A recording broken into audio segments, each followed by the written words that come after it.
Voyons comment calculer désormais le PGCD, le plus grand commun diviseur de deux nombres. Alors, il faut savoir que le PGCD sert à rendre une fraction irréductible, pour simplifier une fraction, ou bien peut servir à savoir si une fraction est irréductible. Nous verrons que lorsque le PGCD vaut 1, eh bien, on pourra dire que la fraction est irréductible. Calculons donc le PGCD de 324 et de 135 par la méthode par soustraction successive, c'est-à-dire, je prends ici le plus grand chiffre, 324, et je fais moins 135. Je trouve à la calculatrice, ou bien de tête, 189. Et je reprends 189 et 135. Je place le plus grand moins le plus petit. 189 moins 135, 54. Je reprends 135 et 54. 135 moins 54, 81. Je reprends 54 et 81. 81 moins 54, 27. Je reprends 54 et 27. Le plus grand moins le plus petit, 54 moins 27, ça donne 27. Et je reprends 27 et 27. 27 moins 27, ça fait 0. Nous nous arrêtons lorsque nous obtenons 0. Et le PGCD sera égal à 27. C'est le dernier reste non nul.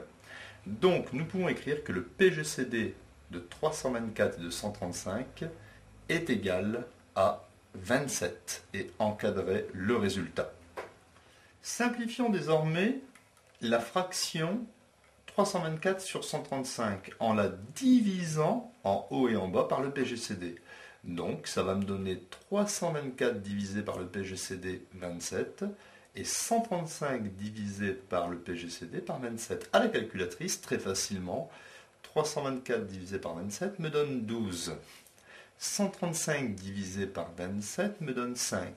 Et je suis sûr que cette fraction ici, 324 sur 135, qui n'est pas sous forme simplifiée, le sera grâce à l'introduction du PGCD. 324 sur 135 est égal à 12 cinquièmes. 12 cinquièmes est une fraction irréductible.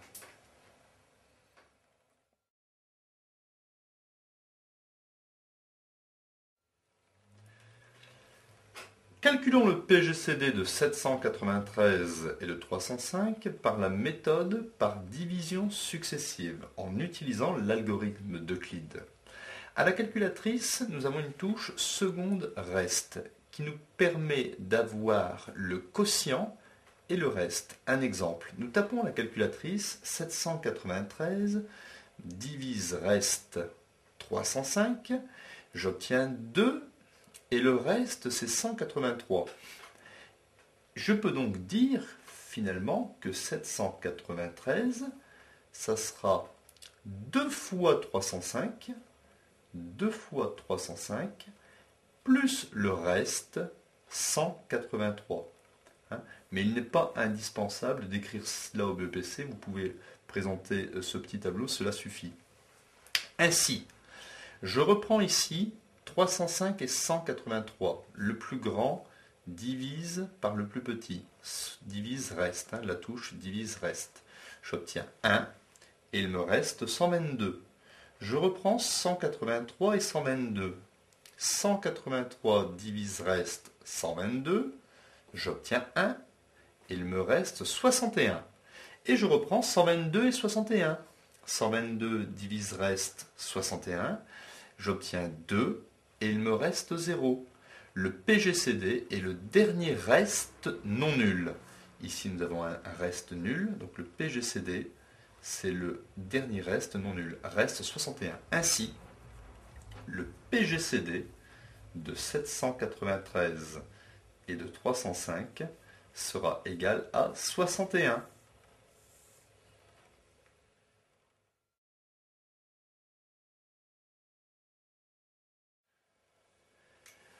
Nouvel exercice, nous avons ici Luc qui a 411 billes rouges et 685 billes vertes. Il veut répartir ces billes en les utilisant toutes et en obtenant le maximum de paquets identiques. Et on se pose la question, calculons le nombre de paquets que Luc peut constituer. Il va falloir pour cela calculer le PGCD entre 685 et 411. Je vais utiliser la touche sur la calculatrice, divise-reste. Je prends le nombre le plus grand, c'est-à-dire 685, divise-reste 411. J'obtiens un quotient de 1 et un reste de 274. J'ai souligné en bleu les deux nombres que je vais reprendre ici. 411, le chiffre le plus grand, et 274 ici. Et je fais 411 divise reste 274. J'obtiens à la calculatrice un quotient de 1 et un reste de 137. Je reprends 274 et 137. 274 le nombre le plus grand et 137. 274 divise reste 137, le quotient c'est 2 et le reste fait 0. Je m'arrête là. Et le PGCD, c'est le dernier reste non nul. Donc le PGCD de 685 et de 411 sera égal à 137. Ainsi, calculer le nombre de paquets, eh bien Luc pourra faire 137 paquets.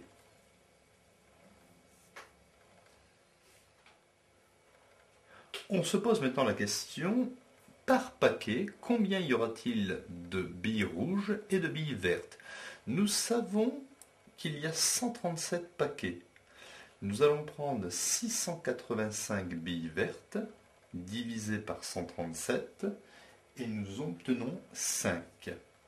Nous prenons 411 billes rouges, divisé par 137 paquets, et nous obtenons 3. Ainsi, nous pouvons dire que dans un paquet, il y aura 5 billes rouges et il y aura 3 billes vertes. Conclusion générale, Luc, qui a 411 billes rouges et 685 billes vertes, pourra faire 137 paquets contenant chacun 5 billes rouges et 3 billes vertes.